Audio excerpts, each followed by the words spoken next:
سنا ہے جس عورت سے آپ کی شادی ہوئی تھی وہ بڑی خطرناک عورت تھی اور آپ نے ڈر کے مارے اسے طلاق دی تھی۔ برکت کے درخت کے نیچے کرسی پر بیٹھے ایک خاموش طبع بوڑھے سے ایک منچلے نے پوچھا۔ ساتھ ہی قریب بیٹھے نوجوانوں کی ٹولی نے آنکھوں ہی آنکھوں میں ایک دوسرے کو دیکھا۔ اللہ بخشے اسے بہت اچھی عورت تھی۔ بنا ناراض ہوئے بغیر غصہ کیے بابا جی کی طرف سے ایک مطمئن جواب آیا۔ مسکراہٹیں سمیٹے ایک نوجوان نے ذرا اونچی آواز میں کہا، لیکن بابا جی لوگ کہتے ہیں وہ بڑی خطرناک عورت تھی، کیا نہیں تھی؟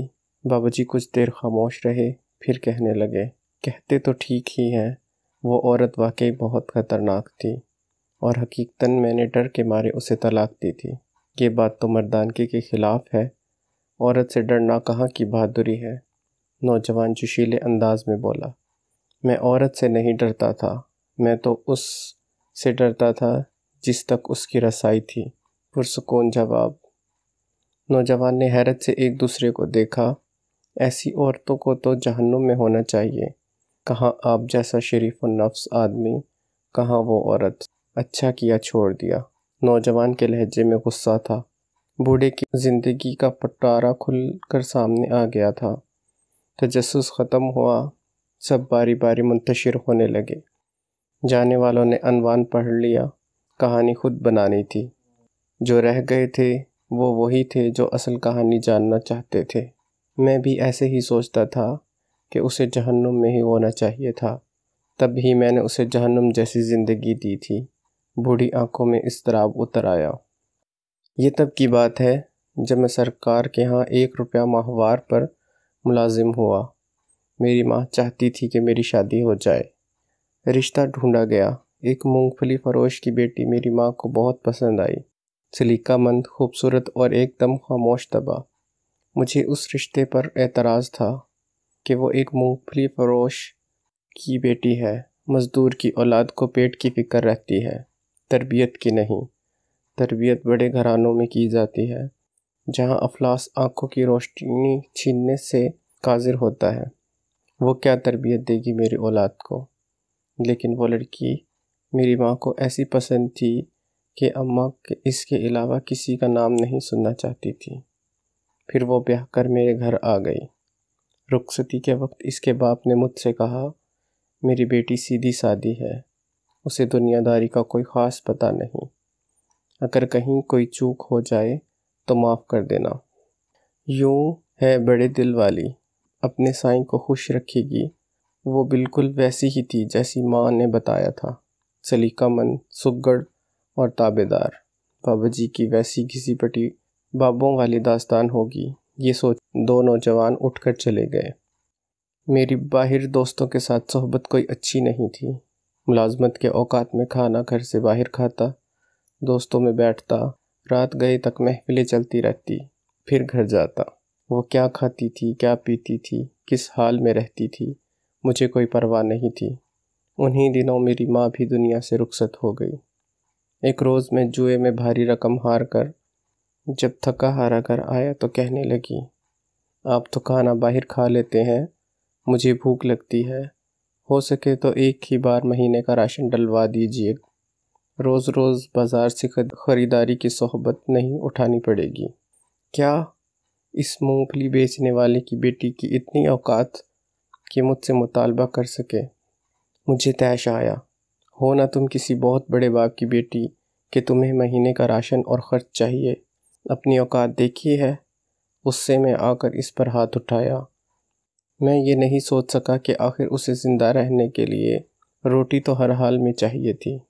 وہ جسمانی اعتبار سے کافی کمزور تھی، مار برداشت نہیں کر سکتی تھی۔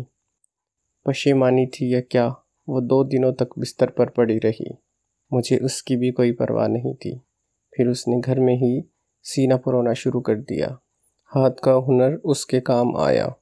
یوں اس کی روٹی کا انتظام ہو گیا اور میں یہ سوچ کر پہلے سے بھی بے پرواہ ہو گیا۔ ایک روز ایک ہمسائے نے مجھے روک کر کہا، دن میں جب آپ گھر نہیں ہوتے تو آپ کے گھر سے باتوں کی آوازیں آتی ہیں، میرے سوا میری غیر موجودگی میں کون آتا تھا جس سے وہ اتنی آواز میں باتیں کیا کرتی تھی؟ غصہ حد سے سوا تھا، بس نہ چلتا تھا کہ اسے جان سے مار دوں، لیکن میں بس ایک موقع کی طاق میں تھا۔ ایک رات پچھلے پہر کسی کے بولنے کی آواز پر میری آنکھ کھلی۔ چاندنی رات میں صحن میں پڑی ہر شے بالکل واضح طور پر دکھائی دیتی تھی۔ میں اٹھ کر دروازے تک آیا۔ اب آواز زیادہ واضح تھی۔ وہ کہہ رہی تھی، سائیں، صبح ایک روٹی کے لیے آٹا گھر میں موجود ہے۔ وہ ایک روٹی کھا کر چلا جائے گا، یہ سوچے بنا کہ میں سارا دن بھوکی رہوں گی۔ میری روٹی جب تک تیرے ذمے تھی تو عزت سے ملتی تھی، جب تو نے اپنے نائب کے ہاتھ میں دی تو روٹی کے ساتھ بےعزتی اور اذیت بھی ملنے لگی۔ مجھے اب روٹی تو ہی دے دے، تیرا بنایا نائب تو خائن نکلا۔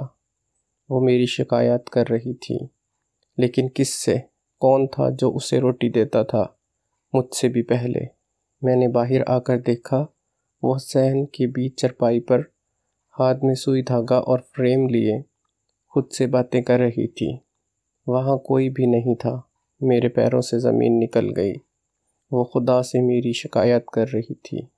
وہ اس لمحے مجھے کوئی اور ہی مخلوق لگی۔ وہ بہت کم بولتی تھی، لیکن وہ کس کے ساتھ اتنا بولتی تھی، آج مجھے سمجھ آیا۔ وہ تو بہت بڑے باپ کی بیٹی تھی۔ کیسی عورت تھی جو افلاس کے ہوتے ہوئے بھی خدا شناس تھی۔ میرا جسم خوف سے کانپ رہا تھا۔ دن چڑھتے ہی میں نے سامان باندھا اور اسے اس کے گھر چھوڑ آیا۔ سسر نے طلاق کی وجہ پوچھی تو میں نے ڈرتے ہوئے کہنے لگا، یہ بڑی خطرناک عورت ہے، بڑے دربار میں میری شکایتیں لگاتی ہے۔ مجھے ڈر ہے کہ بادشاہ کو کسی دن تاؤ آ گیا تو میرا حشر کر دے۔ حقیقت یہ تھی کہ میں اس کے ساتھ انصاف نہیں کر سکا تھا۔ اس کا باپ گھر کی دہلیز پر کھڑا تھا۔ میرے پلٹنے پر کہنے لگا، میں نے تمہیں کہا بھی تھا کہ اسے دنیا داری نہیں آتی، وہ تو بس سائیں کو خوش رکھنا جانتی ہے۔ اس کی مراد خدا سے تھی اور میں خود کو سمجھا تھا۔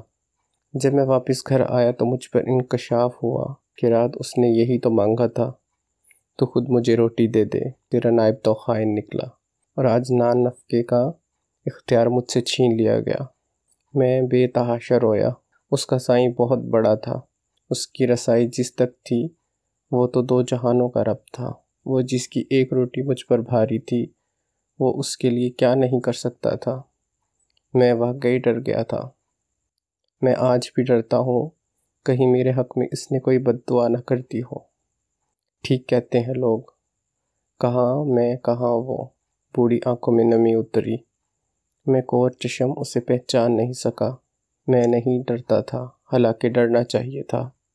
اس کے سائیں نے تو پہلے ہی کہہ دیا تھا، عورتوں کے معاملے میں خدا سے ڈرو۔